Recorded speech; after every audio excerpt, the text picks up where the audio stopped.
Bihar SSC CGL 4 के 1481 post के लिए वैकेंसी आ चुकी है। देखिए अभी हमारे साथ रोशन आनंद सर हैं।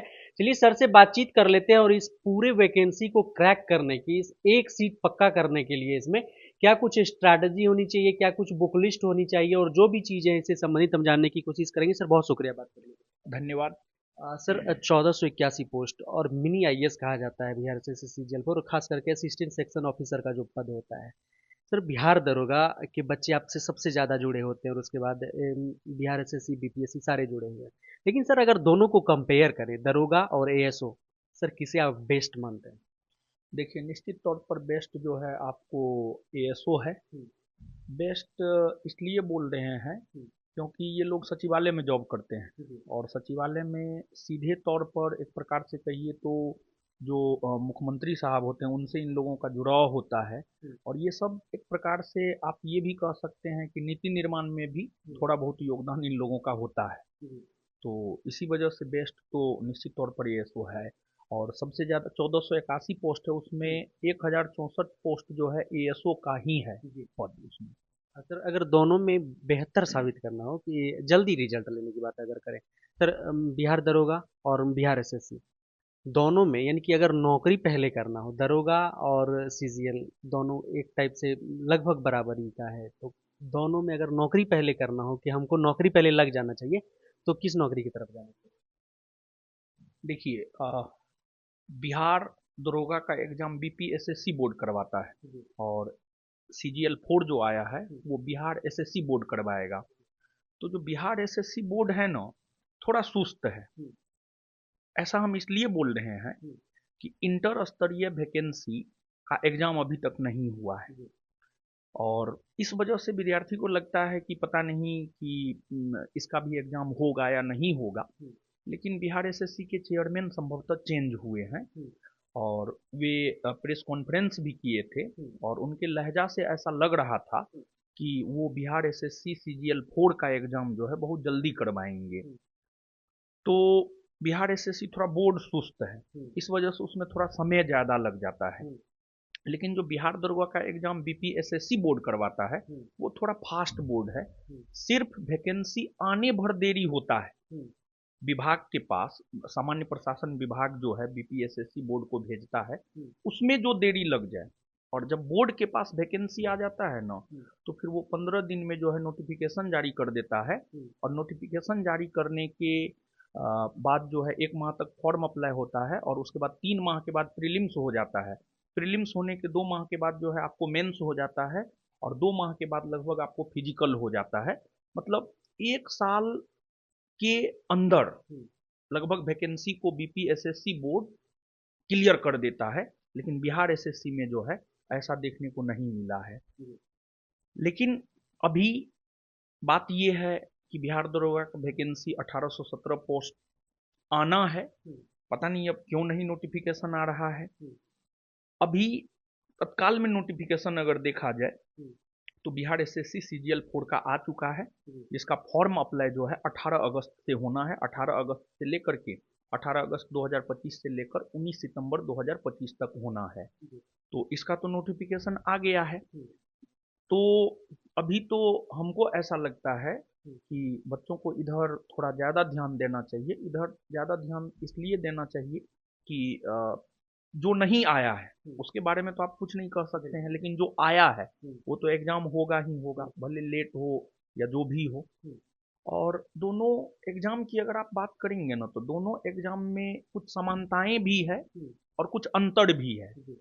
समानता इस बात को लेकर है हम्म, कि बिहार दरोगा में भी 2 एग्ज़ाम होता है, एक हम्म, प्रीलिम्स होता है, एक मेंस होता है। हम्म, और बिहार एसएससी में भी 2 एग्ज़ाम होता है, एक प्रीलिम्स होता है और एक मेंस होता है। और दूसरी समानता ये है कि बिहार दरोगा में भी मेंस में जो है हिंदी क्वालिफाइंग नेचर का होता है, यहाँ पर भी जो है हिंदी क्वालिफाइंग नेचर का होता है। तो ये समानता है। लेकिन अंतर अगर आप देखेंगे तो बिहार दरोगा में प्रीलिम्स में हम्म, मैथ 5 से 10 के बीच में पूछता है। मैथ रीजनिंग कभी मैथ पूछता है, कभी मैथ रीजनिंग दोनों पूछ देता है। हम्म, प्रीलिम्स में 5 से 10 के बीच में। और फिर बिहार दरोगा में मेंस में मैथ रीजनिंग जो है आपको 15 से 20 के बीच में पूछता है, कभी 22 भी कर देता है, कभी 25 भी कर देता है। जी। और उसके अलावे प्रीलिम्स में 5 से 10 मैथ रीजनिंग, बाद बाकी 90 के आसपास जीएस, और मेंस में 20 के आसपास आप मैथ रीजनिंग मान लीजिए, और 80 के आसपास जीएस रहता है। बिहार दरोगा में प्रीलिम्स भी 100 क्वेश्चन का होता है और मेंस भी 100 क्वेश्चन का होता है।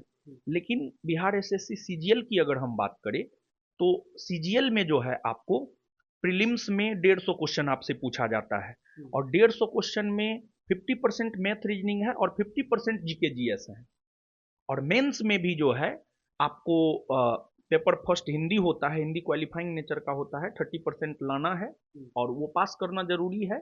और उसके बाद जो सेकेंड पेपर होता है, सेकेंड पेपर भी 150 का होता है, और उसमें भी 50 उसमें भी 50% मैथ रीजनिंग और 50% जीके जीएस होता है। तो मतलब बिहार दरोगा और बिहार एसएससी सीजीएल 4 की अगर हम बात करें, तो इसमें अंतर ये है कि अगर आपको दरोगा बनना है तो आपको जीएस को काफी स्ट्रांग बनाना होगा और मैथ रीजनिंग एवरेज पर आपका काम चल जाएगा। लेकिन अगर आपको सीजीएल 4 में अपनी एक सीट पक्की करनी है, तो आपको मैथ रीजनिंग जो है बहुत बेहतर बनाना होगा, बहुत शानदार बनाना होगा। और हम देखे हैं सीजीएल 3 में संस्थान से लगभग सैकड़ों की संख्या में लड़का पास हुए हैं, तो उसमें हम देखे हैं कि उन लोगों का जीएस एवरेज है और मैथ रीजनिंग जो है बहुत शानदार है, बहुत शानदार रहा है। तो वैसे छात्र जो मान लिया जाए कि दरोगा की तैयारी करते हैं, उनका जीएस अच्छा है और मैथ रीजनिंग एवरेज है, तो हमको लगता है उनके लिए मतलब सीजीएल ख्याली पुलाव जैसा है। लेकिन मैथ अगर रीजनिंग मजबूत करना हाँ मैथ रीजनिंग, और अगर कोई स्टूडेंट है उसका मैथ रीजनिंग बहुत अच्छा है और जीएस एवरेज है, उनके लिए तो सोना में सुहागा है सीजीएल 4। सर हमेशा हर एग्जाम में जो है दो कैटेगरी के छात्र होते हैं, नए छात्र पुराने छात्र। तो जो इसमें हैं, जो बहुत सारे लड़के जो ग्रेजुएट हुए होंगे, वो लड़के जो थोड़ी बहुत तैयारी कर रहे होंगे या फिर चाह रहे हैं कि सीजीएल 4 जो है वो तो लेट लतीफ़ एग्जाम लेगा, तो हम शायद तैयारी शुरू से भी शुरू करके ख़त्म कर सकते हैं, सिलेबस अपना ख़त्म कर सकते हैं। तो एक तो सर नए लड़कों के लिए बता दीजिए पहले कि नए लड़के क्या करें, फिर उसके बाद सर पुराने लड़कों के लिए बताइए सर शुरू से। देखिए, जहाँ तक नया लड़का का सवाल हो या पुराना लड़का का सवाल हो, तो कुछ चीज कॉमन दोनों को करना है और कुछ चीज दोनों को अलग अलग करना है। तो नया लड़का और पुराना लड़का को कॉमन क्या करना है, सबसे पहले हम इस पर चर्चा कर देते हैं।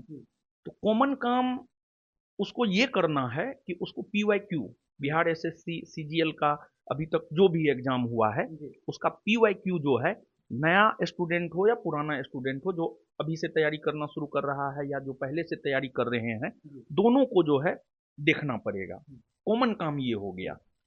और फिर दूसरा कॉमन काम ये करना होगा कि इसमें जो है टाइम मैनेजमेंट, देखिए वैसा कोई भी एग्जाम जिसमें टाइम मैनेजमेंट इश्यू बन सकता है, सवाल खड़ा कर सकता है, उस प्रकार के एग्जाम के लिए जो है सेट प्रैक्टिस बहुत ज्यादा जरूरी होता है। क्योंकि देखिए बिहार एसएससी में 150 क्वेश्चन में आपको 25 मैथ और 50 रीजनिंग, 25 मैथ और 50 रीजनिंग पूछ रहा है, तो ये टाइम टेकिंग है। तो टाइम टेकिंग एग्जाम है, तो इसमें कॉमन रूप से नए बच्चा हो या पुराने बच्चा हो, उसको सेट प्रैक्टिस जरूर करना चाहिए। ये दो काम उसको मतलब नया हो या पुराना हो, कॉमन रूप से ये दो काम जो है जरूर करना चाहिए। इसके बाद अब आ जाते हैं नया बच्चा। नया बच्चा जो अभी से एकदम तैयारी करना शुरू किया है, और आप मान के चलिए कि एग्जाम होने में भी मतलब 5-6 माह लग ही जाएगा। और 5-6 माह अगर कोई भी बच्चा सीरियसली तैयारी करे तो मतलब क्रैक किया जा सकता है, लेकिन उसका बेस अच्छा होना चाहिए।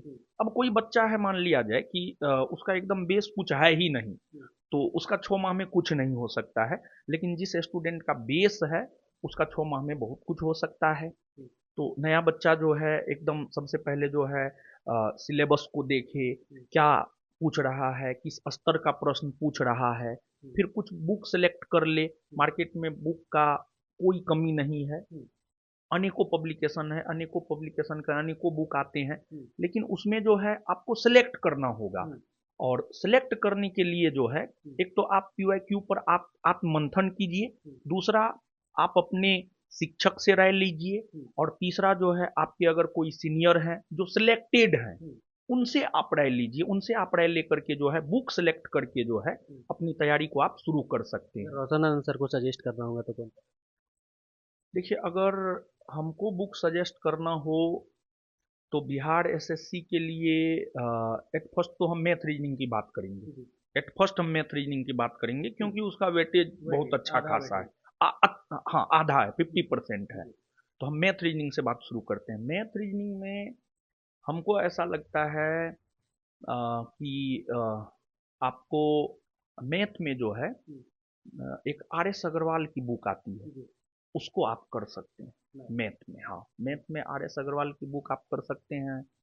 और रीजनिंग की अगर हम बात करें जी। तो रीजनिंग जो है आप मेरे ख्याल से जो है एसएससी सीजीएल, जी। एसएससी सीजीएल होता है ना, जी। जी। सेंट्रल जी। सेंट्रल लेवल पे, जी। जिसको लेकर के अभी जो है आंदोलन सब भी हुआ था। जी। एसएससी सीजीएल का पिछले 10 से 15 वर्ष, जी। 15 वर्ष नहीं जाना, पिछले 10 वर्ष, जी। पिछले 10 वर्ष के रीजनिंग के क्वेश्चन का कलेक्शन वो देखे। मतलब पीवाईक्यूज का देंगे। हाँ, उसका पीवाईक्यू देखे जी। और रीजनिंग के लिए सेट प्रैक्टिस जो है ज़्यादा से ज़्यादा करे, वो आपको फायदा करेगा। इसके बाद अब सवाल आता है साइंस को लेकर के। जी। साइंस 25 पूछता है और जीके जो है आपको 50 पूछता है। जी। अगर हम साइंस की बात करें तो कॉमनली अगर कोई बच्चा साइंस पढ़ना चाहता है जी। तो फिर एक संस्थान में ज्ञान बिंदु जीएस एकेडमी में बिट्टू झा सर साइंस पढ़ाते हैं, उनके द्वारा फिजिक्स केमिस्ट्री बायोलॉजी का नोट दिया गया है। वो तो मतलब बिहार एसएससी के बच्चों के लिए कुछ कर रहे हैं कि नहीं कर रहे हैं सर, दरोगा वाले जैसे? तो बिहार एसएससी वैसेसी के लिए कोई हाँ, गाइडलाइन? बिहार एसएससी के लिए भी जो है हम लोग कर रहे हैं। और संभवतः जो है 22 अगस्त से जो है आपको बिहार एसएससी का बैच आना है और उसमें हम लोग संपूर्णता से जीएस मैथ रीजनिंग सब कुछ की तैयारी हम लोग करवाएंगे। पिछले बार सीजीएल 3 में भी हम लोग जो है सैकड़ों रिजल्ट दिए हैं, तो निश्चित तौर पर इसमें हम लोग करेंगे। शुरू से वो बैच रहेगा सर? हाँ हाँ हाँ, एकदम मतलब स्टार्टिंग से जी। थोड़ा बेस स्टूडेंट का अच्छा होना चाहिए। जी। ठीक है, क्योंकि हम देख रहे हैं, हम पढ़ा रहे हैं लगभग पिछले 10 वर्ष से पढ़ा रहे हैं। कोचिंग तो ऐसे 2017 में ओपन हुआ है लेकिन हम पढ़ा रहे हैं 2015 से ही। तो बच्चा का देख रहे हैं बेस जो है ना बहुत ज़्यादा कमज़ोर है। जी। और इसके पीछे कहीं ना कहीं सरकार की नीतियाँ भी है जी। और इसके पीछे एक मोबाइल भी है। जी। ठीक है, मोबाइल जो है ना मतलब मेरा हमको ऐसा लगता है कि मोबाइल जो है ना, जैसे 1947 से पहले भारत को अंग्रेज गुलाम बनाया बनाया हुआ था, जी। उसी प्रकार जो है 21वीं सदी में मोबाइल जो है ना इंसान को मतलब एक प्रकार से इंसान को गुलाम बना लिया है। जी। आप बिना मोबाइल का 2 से 3 घंटा नहीं रह सकते हैं। अच्छी चीज भी तो है सर उसमें, यूट्यूब में आप वीडियोस देख सकते हैं, क्लास कर सकते हाँ ठीक है, अच्छी चीज है, हैं। लेकिन उसका सही रूप में उपयोग किया जाए जी। तब। जी। लेकिन आज की डेट में जो है सही रूप में उपयोग कितना स्टूडेंट करता है। ठीक है, हाँ। और साइंस में तो हम बोल दिए, साइंस में हमको लगता है कि बिट्टू झा सर के स्टडी मटेरियल से बेहतर जनरल कंपटीशन में हमको नहीं लगता है कि जो है मतलब है। जी। ऐसा हमको लगता है, हो सकता है हम गलत भी हो जाए। ऐसा हम इसलिए बोल रहे हैं क्योंकि बहुत सारे शिक्षकों ने भी जो है बिट्टू सर के साइंस के नोट को जो है काफ़ी ज़्यादा सराहा है। जी। उसी बेस पर हम इस बात को बोल रहे हैं। जी। और इसके बाद आगे आ गया जीके। जीके में हम जहाँ तक देख पा रहे हैं अभी जो ट्रेंड चेंज हुआ है, जी। उस बदले हुए पैटर्न में जो है आपको थोड़ा स्टैटिक पोर्शन जी। और थोड़ा करेंट। पहले के एग्जाम में क्या होता था कि करेंट नहीं पूछता था, लेकिन जिस प्रकार से हम देख रहे हैं बिहार में जो एग्जाम हो रहे हैं, बिहार एसएससी बोर्ड ही जो एग्जाम करवा रहा है उसमें देख रहे हैं करेंट का वेटेज जो है थोड़ा ठीक ठाक रह रहा है। जी। तो जहां तक जीके का सवाल है, जीके में जो है आप ज्ञान बिंदु का नोट भी पढ़ सकते हैं, जी। या जीके में आप लूसेंट भी पढ़ सकते हैं, जी। आप क्राउन भी पढ़ सकते हैं। जी। लेकिन कोई भी एक पढ़ें। देखिए, अब हम नाम तो 3 ले लिए हैं, जी। अब विद्यार्थी कंफ्यूज होगा, जी। विद्यार्थी को कंफ्यूजन होता है। जी। और सबसे बड़ा कंफ्यूजन जो है ना विद्यार्थी को ये होता है जी। कि विद्यार्थी उहापोह में रहता है, हम ये पढ़े या ये पढ़े। देखिए, हमारा स्टडी मटेरियल हो, लूसेंट हो, क्राउन हो या अन्य पब्लिकेशन का बुक हो, अगर हम उसकी बात करें तो किसी में थोड़ा कंटेंट कम होगा, किसी में थोड़ा कंटेंट ज़्यादा होगा। किसी में कंटेंट जो है सिलसिलेवार ढंग से होगा, अच्छे ढंग से सजाया हुआ होगा, किसी में अच्छे ढंग से सजाया हुआ नहीं होगा। तो बस यही अंतर होता है और बहुत ज़्यादा अंतर नहीं होता है। तो किसी भी एक को चूज करें आप। अगर मान जैसे लिया जाए कि आप ज्ञान बिंदु के स्टडी मटेरियल को ही चूज कर रहे हैं तो आप अन्य बुक को ना पढ़ें, या अन्य बुक को चूज कर रहे हैं तो आप ज्ञान बिंदु के स्टडी मटेरियल को ना करें। दोनों में से कोई एक करें।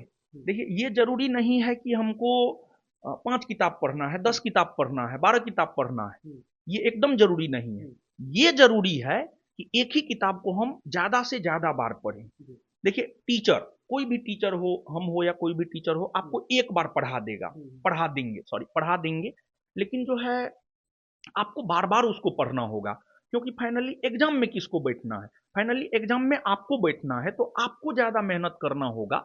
और आज की डेट में हो क्या गया है कि मतलब विद्यार्थी को ऐसा लगता है कि हम इनसे पढ़ लेंगे ना तो मेरा हो जाएगा। ऐसा होता नहीं है, बल्कि आप उनसे पढ़िए, और वो जितना मेहनत करते हैं उतना ही मेहनत आप कीजिए, किताब कॉपी रगड़िए। बात सीधी है, जो भी बच्चा घर पे 5 से 6 घंटा रगड़ के पढ़ेगा, रिजल्ट उसका होगा। और मोटिवेशन, इनर मोटिवेशन होना चाहिए। देखिए, कोई भी टीचर, हम ही आपको मोटिवेट करेंगे, क्लास में मोटिवेट करेंगे, वो मोटिवेशन 1 से 2 दिन रहेगा, मैक्सिमम 1 सप्ताह रहेगा। लेकिन जब अंदर से मोटिवेशन आता है ना, तो वो सदा सदा के लिए रहता है। तो इनर मोटिवेशन की आवश्यकता है बच्चों को। करंट अफेयर्स के लिए सर कोई बेस्ट सोर्स? देखिए, करंट अफेयर ज्ञान बिंदु की जो करंट है वो एनफ है? एकदम एनफ है।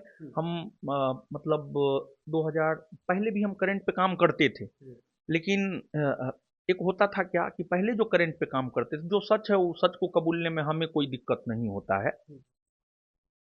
2001 जनवरी 2025 से पहले जो हम करंट पे काम करते थे, बरसाती मेढक की तरह करंट पे काम करते थे।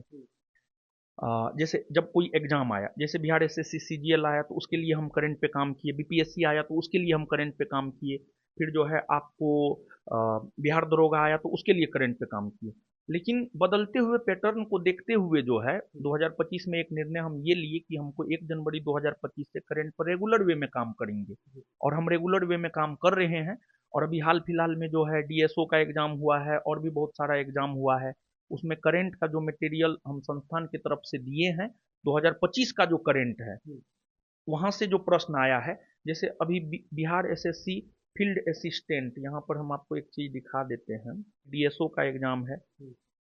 इसमें जो है 2025 से करंट का जो भी सवाल आया था, ठीक है, बीपीएससी डीएसओ, ये देखिए लिखा हुआ है, आप यहाँ पर देख सकते हैं। तो ये हम हैंड रिटेन है मेरा।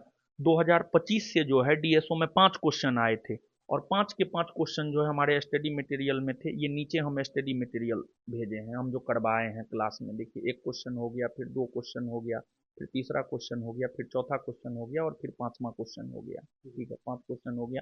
एक डीएसओ का हम एग्जाम्पल दे दिए हैं। डीएसओ के बाद जो है फिर इधर एक एग्जाम हुआ है आपको, इधर एक और एग्जाम हुआ है बिहार एसएससी फील्ड असिस्टेंट का। देखिए, बिहार एसएससी फील्ड असिस्टेंट में जो है टोटल करंट से 13 क्वेश्चन पूछे हैं। 100 क्वेश्चन में टोटल करंट से जो है 13 क्वेश्चन पूछे हैं। 2025 से 9 प्रश्न है, और 9 के 9 प्रश्न, 9 के 9 नहीं, सॉरी, 9 में से 8 प्रश्न जिसमें ये टिक लगा हुआ है, ठीक है, टिक लगा हुआ है।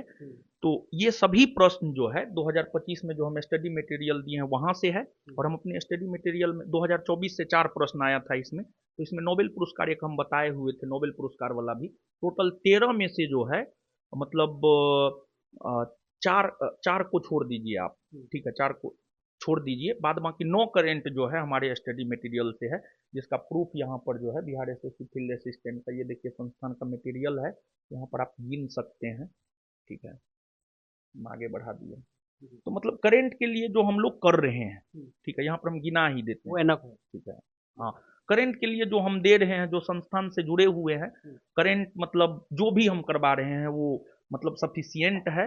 और इसका हम टेलीग्राम पे भी भेजे हैं संभवतः। अगर कोई बच्चा संस्थान के टेलीग्राम चैनल से जुड़ा हुआ है तो वो भी इसका देख सकता है कि स्टडी मटेरियल मार्केट में भी है। तो करंट के लिए हमको लगता है कि जितना हम लोग दे रहे हैं सफिशियंट है। बिल्कुल। सर सेट पर कब आना चाहिए लड़कों को? सिलेबस जैसे शुरू हुआ उसी दिन से, या फिर 50% 60% सिलेबस हो जाने के बाद? देखिए, जहाँ तक मेरा मानना है कि जीएस में जो है ना सिलेबस कभी कंप्लीट नहीं हो सकता है, मतलब ऐसा लगता है, हम्म, लेकिन सिलेबस कंप्लीट किया जा सकता है, सिलेबस कंप्लीट होता भी है। हम्म, तो टीचर सिलेबस कंप्लीट करवा देता है, लेकिन आपको स्टूडेंट का जीएस में सिलेबस कंप्लीट कभी नहीं होता है, हम ये बात बोलना चाह रहे हैं।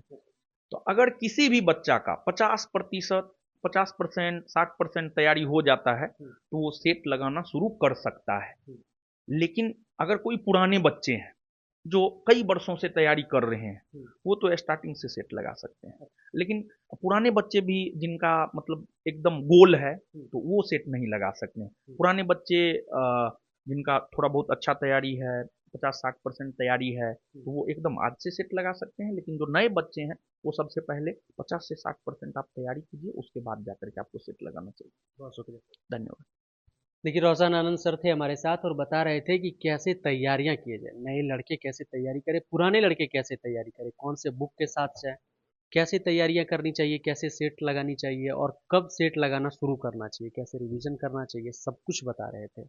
दरोगा और एसएससी सीजीएल में कौन सा बेस्ट रह सकता है, कौन आप किसके लिए जा सकते हैं, आपके लिए कौन बेस्ट रह सकता है, सर एक एक चीज को तोड़ तोड़ कर समझा दिया।